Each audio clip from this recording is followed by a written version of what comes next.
Praise the Lord. எனக்கு பிரியமானவர்களே, உங்களுக்கு இன்றைய நற்செய்தி.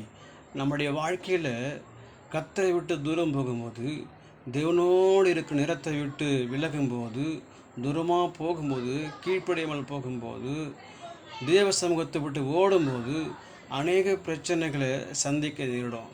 வேதாகமத்தில் யோனா 1ஆம் அதிகாரம் 2ஆம் அதிகாரத்தில் யோனா பார்த்து ஆண்டவர் சொல்லாரு, நினைவு தேசத்துக்கு போ, அதுக்கு விதமாக பிரசிங்கி அப்படி சொல்கிறார். ஆனால் அவன் நினைவு தேசத்துக்கு போகாமல் அவன் தர்ஷிஷுக்கு தப்பி ஓடுறான். இதனால் கப்பல் இருந்த எல்லாருக்குள்ளும் பெரிய ஆபத்து உண்டானது, பயம் உண்டானது. யோனாவை தூக்கி சமுத்திரத்தில் போட்டபோது பிரச்சனை சால்வ் ஆயிடுச்சு. யோனாவையும் மீனுக்குள்ளே 3 நாள் இருந்தான்.